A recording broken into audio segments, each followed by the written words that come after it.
आप सभी को नवरात्रि की ढेर सारी शुभकामनाएं। माता रानी आप सभी पर कृपा बनाए रखें। नवरात्रि में माता की अलग अलग स्वरूपों की उपासना की जाती है। माता रानी की पूजा अर्चना के साथ आप इस कथा का पाठ करें या सुने तो आपकी जो भी मनोकामना वो जरूर पूर्ण होती है और 9 देवियों की कृपा प्राप्त होती है। तो चलिए कथा की शुरुआत करते हैं। भगवान बृहस्पति जी बोले, हे ब्रह्मा जी, आप बहुत ही बुद्धिमान, सरस और सभी वेदों को जानने वाले श्रेष्ठ हो। हे प्रभु, कृपा कर मेरा वचन सुनो। चैत, अश्विनी, माघ और आषाढ़ मास के शुक्ल पक्ष में नवरात्र का व्रत और उत्सव किया जाता है।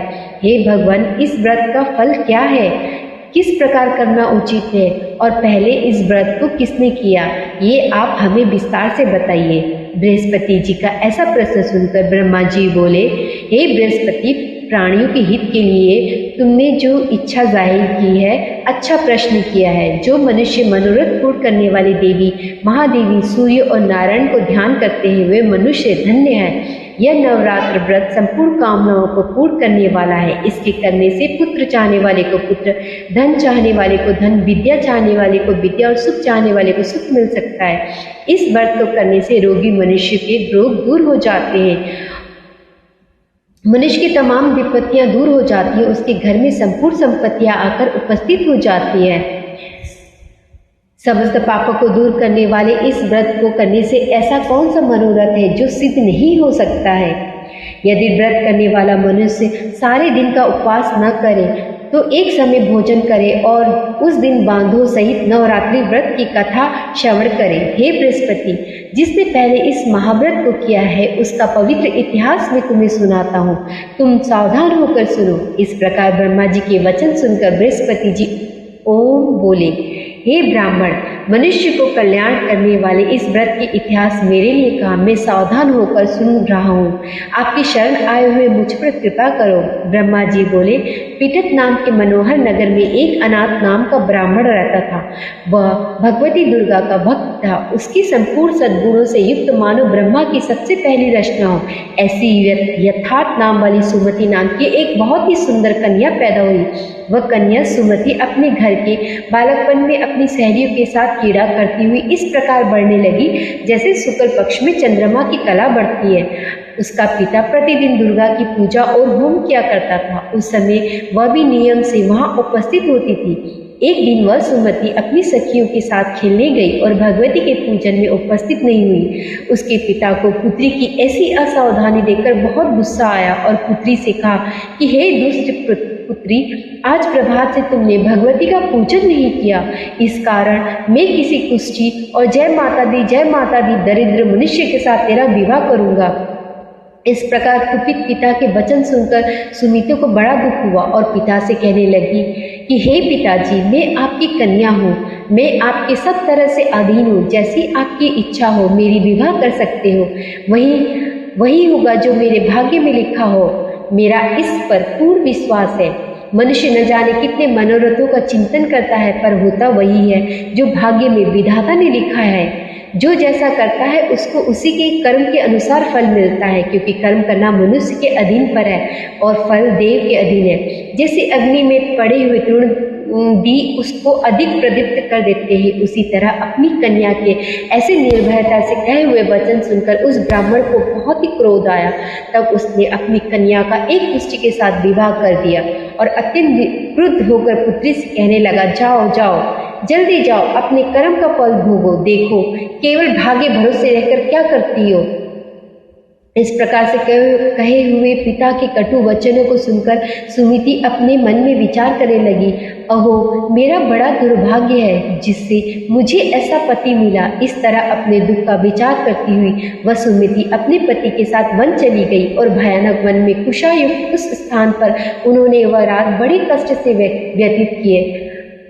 उस गरीब बालिका की ऐसी दशा देखकर भगवती पूर्व पुण्य के प्रभाव से प्रकट होकर सुमति से कहने लगी कि हे ब्राह्मणी, मैं तुम पर प्रसन्न हूँ, तुम जो चाहे वरदान मांग सकती हो, मैं प्रसन्न होने पर मनवांछित फल देने वाली हूँ। इस प्रकार भगवती का वचन सुनकर ब्राह्मणी कहने लगी, आप कौन है जो मुझ पर प्रसन्न हुई है? यह सब मेरे लिए कहा और अपनी कृपा दृष्टि से मुझे दासी को कृतार्थ करो। ऐसा ब्राह्मणी का वचन सुनकर देवी कहने लगी कि मैं आदि शक्ति हूँ और मैं ही ब्रह्मा, विद्या और सरस्वती हूँ। मैं प्रसन्न होने पर प्राणियों को दुख दूर कर उसको सुख प्रदान करती हूँ। हे ब्राह्मणी, तुम तेरे पूर्व जन्म के पुण्य के प्रभाव से प्रसन्न हो। तुम्हारे पूर्व जन्म का वृत्तांत सुनाती हूँ, सुनो। तुम पूर्व जन्म में निषाद भील की स्त्री थी और अति पतिव्रता थी। एक दिन तेरे पति निषाद ने चोरी की। चोरी करने के कारण तुम दोनों को सिपाहियों ने पकड़ लिया और ले जाकर जेल खाने में कैद कर दिया। उन लोगों ने तेरे को और तेरे पति को भोजन भी नहीं दिया। इस प्रकार नवरात्र के दिनों में तुमने न तो कुछ खाया न जल ही पिया, इसलिए 9 दिन तक नवरात्र का व्रत हो गया। हे ब्राह्मणी, उन दिनों में जो व्रत हुआ उस व्रत के प्रभाव से प्रसन्न होकर तुम्हें मनवांछित वस्तु दे रही हूँ। तुम्हारी जो इच्छा हो मांगो। इस प्रकार दुर्गा के कहे वचन सुनकर ब्राह्मणी बोली कि अगर आप मुझ पर प्रसन्न है तो हे माँ दुर्गे, आपको प्रणाम करती हूँ। कृपा करके मेरे पति के कोढ़ को दूर करो। देवी कहने लगी, उन दिनों में जो तुमने व्रत किया था उस व्रत के एक दिन का पुण्य अपने पति का कोढ़ दूर होने के लिए अर्पण करो।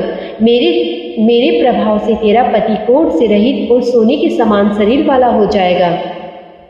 ब्रह्मा जी बोले। इस प्रकार देवी का वचन सुनकर वह ब्राह्मणी बहुत प्रसन्न हुई और पति को निरोग करने की इच्छा से ठीक है ऐसा बोली। तब तक उसके पति का शरीर भगवती दुर्गा की कृपा से पुष्टहीन होकर अति कांति युक्त हो गया, जिसकी कांति के सामने चंद्रमा की कांति की क्षीण हो जाती है। वह ब्राह्मणी पति की मनोहर देह देखकर देवी को अति पराक्रमी वाली समझकर स्तुति करने लगी कि हे माँ दुर्गे, आप दुर्गत को दूर करने वाली, तीनों जगत का संताप हरने वाली, समस्त दुखों को दूर करने वाली, रोगी मनुष्य को निरोग करने वाली, प्रसन्न होने पर मनवांछित वस्तु को देने वाली और दुष्ट मनुष्य का नाश करने वाली हो।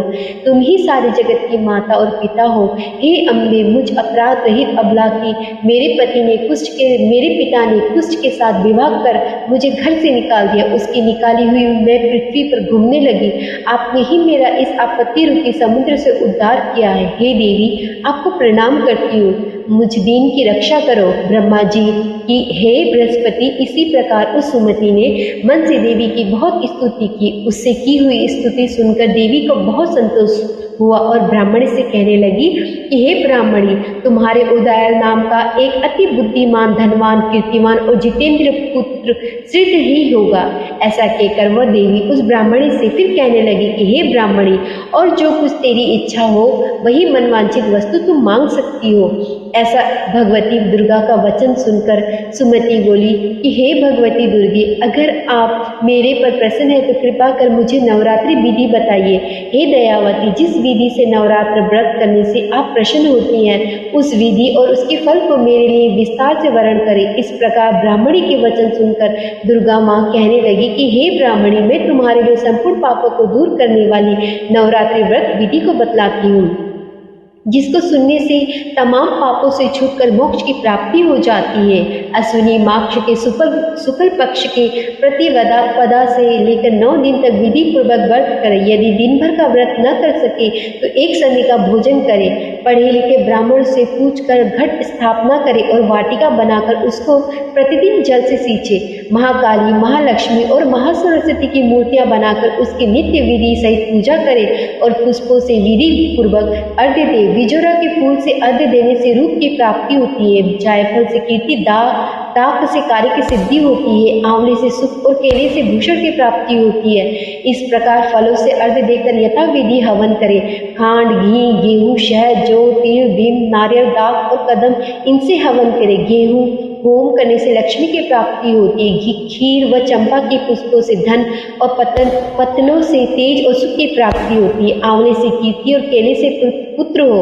कमल से राज समारोह, दुखों से सुख संपत्ति की प्राप्ति होती है। व्रत करने वाला मनुष्य इस विधान से होम कर आचार्य को अत्यंत निर्भरता के साथ प्रणाम करे और यज्ञ की सिद्धि के लिए उसे दक्षिणा दे। इस महाव्रत को पहले बताई विधि के अनुसार जो कोई करता है उसके सब मनोरथ सिद्ध हो जाते हैं। इसमें तनिक भी संशय नहीं है। इन 9 दिनों में जो कुछ दान आदि दिया जाता है उसका करोड़ों गुना फल मिलता है। इस नवरात्रि के व्रत करने से ही अश्वमेघ यज्ञ का फल मिलता है। हे ब्राह्मणी, इस संपूर्ण कामनाओं को पूर्ण करने वाले उत्तम व्रत को तीर्थ मंदिर अथवा घर में ही विधि के अनुसार करें। ब्रह्मा जी बोले कि हे बृहस्पति, इस प्रकार ब्राह्मणी को व्रत की विधि और फल बताकर देवी अंतर्धान हो गई। जो मनुष्य या स्त्री इस व्रत को भक्ति पूर्वक करता है वो इस लोक में सुख पाकर अंत में दुर्लभ मोक्ष को प्राप्त होता है। हे बृहस्पति, यह दुर्लभ व्रत का महात्म्य मैंने तुम्हारे लिए बतलाया। ऐसा ब्रह्मा जी के वचन सुनकर बृहस्पति जी आनंद के कारण रोमांचित हो गए और ब्रह्मा जी से कहने लगे, हे ब्रह्मा जी, आपने मुझ पर अति कृपा की जो अमृत के समान इस नवरात्रि व्रत का महात्म्य सुनाया। हे प्रभु, आपके बिना और कौन इस महात्म्य को सुना सकता है। ऐसे बृहस्पति जी के वचन सुनकर ब्रह्मा जी बोले कि हे बृहस्पति, तुमने सब प्राणियों का हित करने वाले इस अलौकिक व्रत को पूछा, इसलिए तुम धन्य हो। यह भगवती शक्ति संपूर्ण लोकों का पालन करने वाली इस महादेवी के प्रभाव को कौन जान सकता है।